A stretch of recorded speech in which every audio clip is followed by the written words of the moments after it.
가족이 아니길 바랐다. 하지만 진실은 더 잔인했다. 자기밖에 모르는 독보탁. 그의 인생엔 지금 하나의 질문이 있었다. 그 아이 정말 당신 아들입니까? 죄의식 없이 살아온 남자와 죄와 함께 가족이 된 사람들.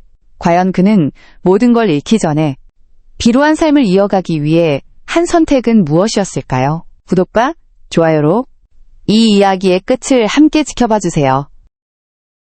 이른 아침, 독고탁은 아침 일찍부터 일어나 미리 꺼내어진 단정한 정장을 입는다. 그 정장은 독고탁의 아내 장미애가 두는 것이다. 거실에선 아무 소리도 나지 않는다.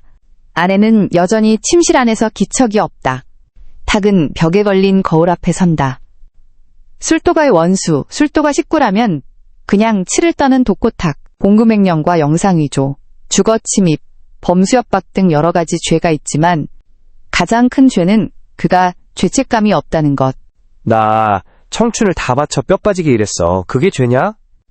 오죽했으면 공금횡령을 저지르고도 와이프에게 그렇게 말했을까. 그런 그도 언제나 행색은 번지르르하다. 언제나 그랬다. 한 번도 흐트러진 모습을 보이지 않았다. 단정하게 정리된 머리칼, 빳빳한 와이셔츠, 번들거리는 구두. 이 모든 건 그가 살아온 방식이자 자신을 포장하는 수단이었다.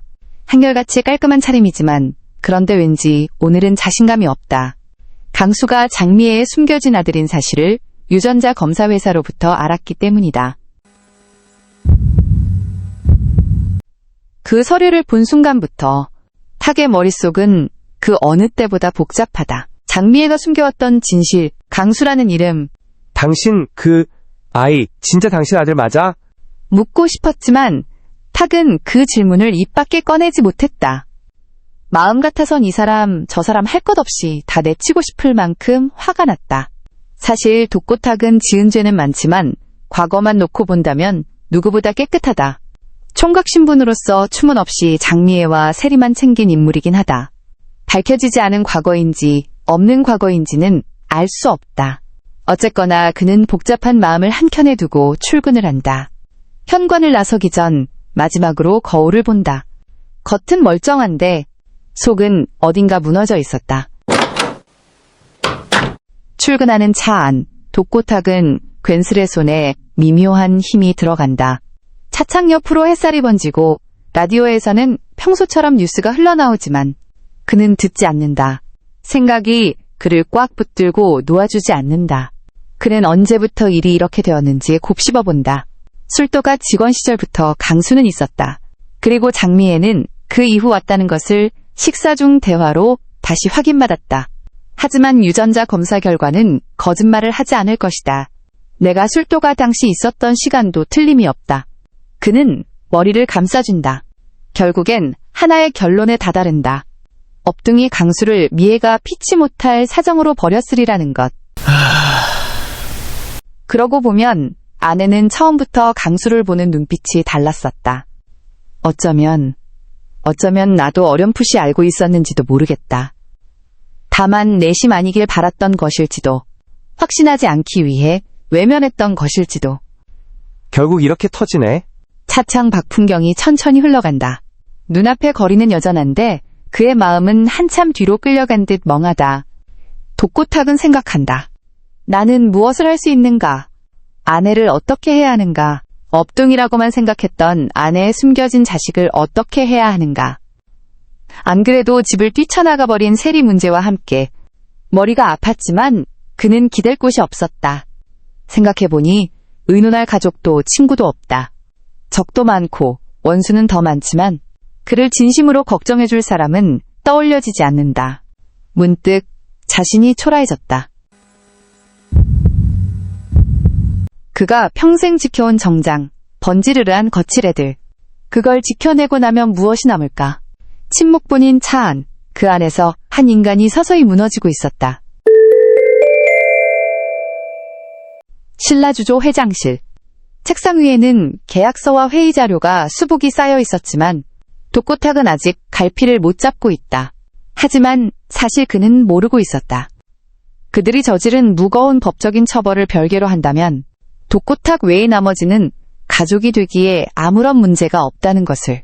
강수와 세리는 이미 범수 문제로 교류를 잘 나누고 있다. 강수에게 세리는 여동생이고 세리는 예전에 이렇게 말한 적이 있다. 범수 오빠 성격도 강수 씨처럼 다정했다면 좋았을 텐데요. 또 강수는 술도가 가족들이 장미애의 욕을 할 때도 한 번도 이에 동참한 적이 없다. 오히려 측은하게 바라봤다. 이래서 천류는 무시 못한다는 말이 있는 걸까? 장미애는 집 나가 술도가에 지내는 세리를 두고 강수에게 이런 부탁을 했다. 세리 좀 잘 봐줘요. 오빠처럼. 그리고 강수는 그 부탁을 거절하지 않았다. 그들끼리는 이미 말뿐만 아니라 행동으로 이어지고 있었던 것이다. 물론 이 모든 것은 세리의 부모가 죗값을 다 치러야 가능한 일이다. 독고탁은 이 모든 일을 알지 못함에도 불구하고 지금 자신이 그 어느 때보다 궁지에 몰린 것은 느낄 수 있었다.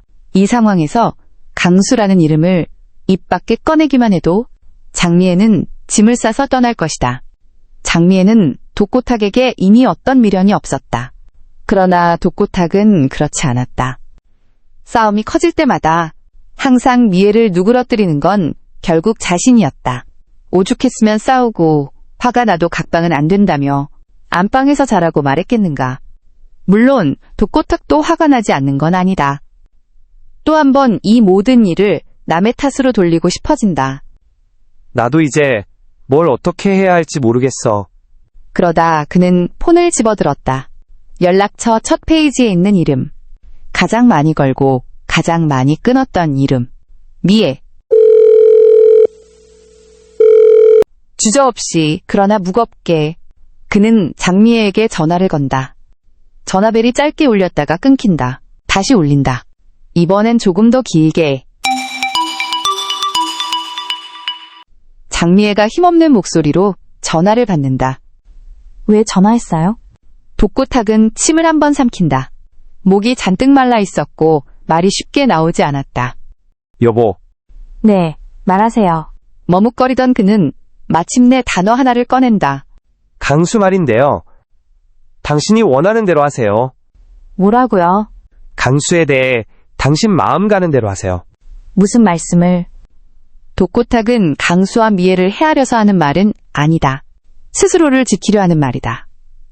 어차피 마음 가는 대로 한다고 해결될 가벼운 문제도 아니지 않은가.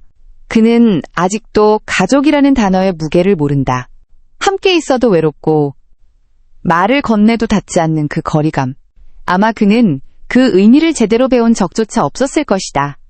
그저 그는 남루한 그의 인생에서 다시 한번 스스로를 위해 비굴한 선택을 하고 있을 뿐이다. 사랑도 아닌, 용서도 아닌, 그저 무의식적인 위협으로부터 벗어나려는 본능이었다. 그 무엇도 바뀌지 않은 듯, 그러나 모든 것이 달라진 채로 말이다. 독고탁은 언제쯤 자신의 과오를 진정으로 뉘우칠 수 있을까? 끝내 다 가졌다고 믿었던 남자, 독고탁. 그러나 진짜 가족은 죄를 씻는다고 생겨나는 게 아니었습니다. 사랑도, 용서도, 단 한 번도 제대로 나눠본 적 없었던 이 남자. 오늘도 그는 그렇게 다시 하루를 살아갑니다. 이 이야기가 마음에 남으셨다면 구독과 좋아요로 함께 해주세요.